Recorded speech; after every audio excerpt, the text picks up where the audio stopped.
No matter what kind of video you make, at some point in time, you'll need to interview someone on camera. In this episode, I'll share 5 tips to help you shoot super single camera setups so you can acquire inspired interviews.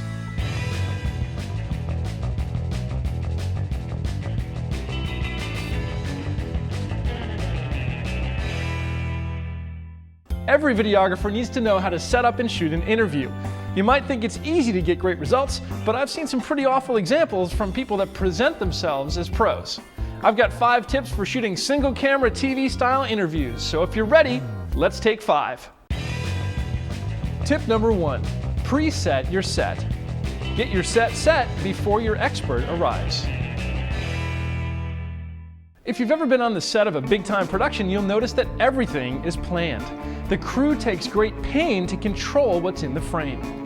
On the other hand, a lot of videographers shoot from the hip, whipping the camera around and catching things as they happen or setting up in a hurry without planning at all. If you want to avoid looking like an amateur, start by taking more control over your setups. I always prefer to contain my interview subjects to an area that I've pre-selected, pre-lit, and pre-mic'd, even when I'm conducting interviews at an event. And I always like to have my subjects sit instead of stand. This keeps them from rocking side to side as they speak, and I find that sitting subjects tend to take more interest in the interview. They take it more seriously and they're less distracted than those that stand. It's a good idea to set up your shot well in advance of the interview.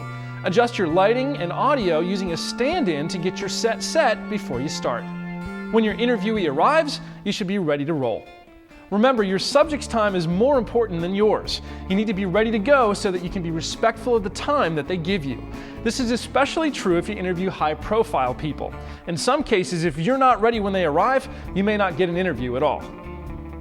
Partially because of this, I like to mic my interviewees with a shotgun mic on a stand instead of with a lavalier.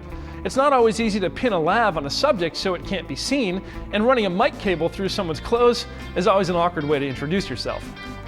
Oh, and for the record, having the subject hold his own handheld mic is just plain tacky, so please, don't.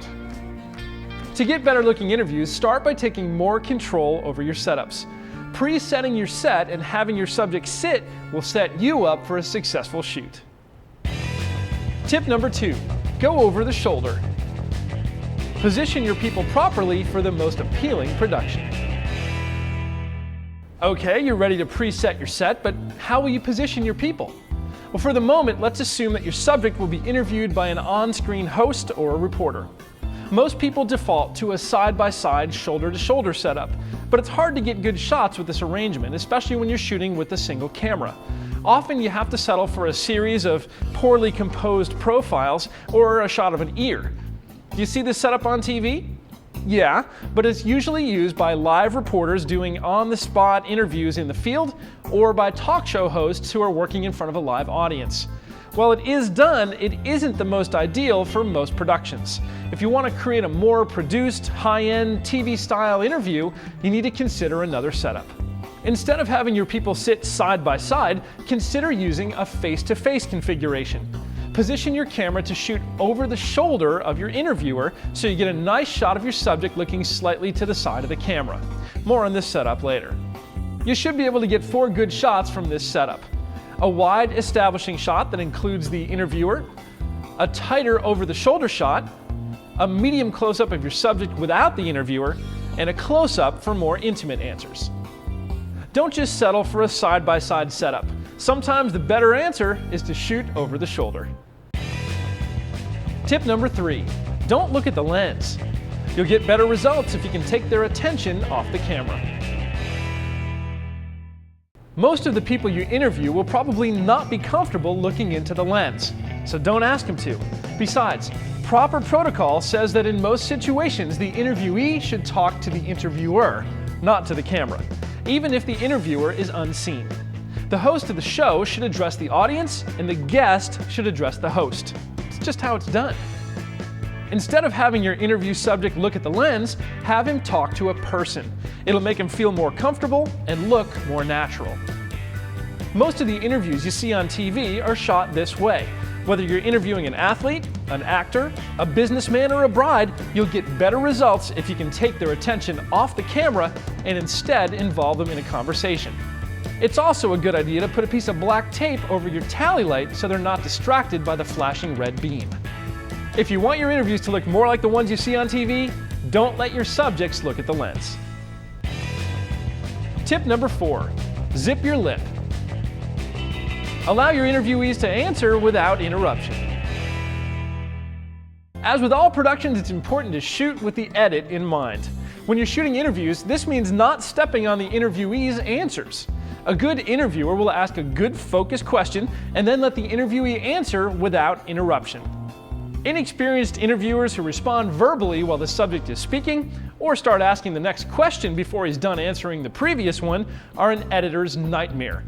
Make your host keep his lips zipped when the guest is talking. As the producer, it's important for you to coach your interviewer in advance to make sure that he or she understands the right way to pose the questions and knows how to respond non-verbally so you can acquire pure audio for your edit. It's also a good idea to ask your subject to rephrase the question as he starts to give his answers. One tactic I like to take is to not mic the person asking the questions during the interview. Getting good, clean, isolated audio from the guest is the #1 priority. Once you've recorded all of your experts' answers, go back and ask the questions after the fact. Which brings us to tip number 5, ask after the answers. Record your questions after the interview's over. Have you ever noticed that TV reporters always seem to ask just the right questions? Well, it could be that they're really insightful and extremely well prepared. Chances are they're asking the questions after the interview's over. Here's how it works. Ideally, your guest arrives to find that the set is all pre-prepped and pre-lit and you're all ready to shoot. You invite him to have a seat, you frame up a face-to-face over-the-shoulder shot, and your interviewer has a nice conversation with the interviewee, being careful to not step on his answers. They shake hands when the interview's over, and your guest, after a quick, efficient, painless procedure, leaves. Once your guest is gone, reposition your camera or reset your set so you can shoot your host. Remember to frame her on the opposite side of the screen so the two shots will cut together cleanly.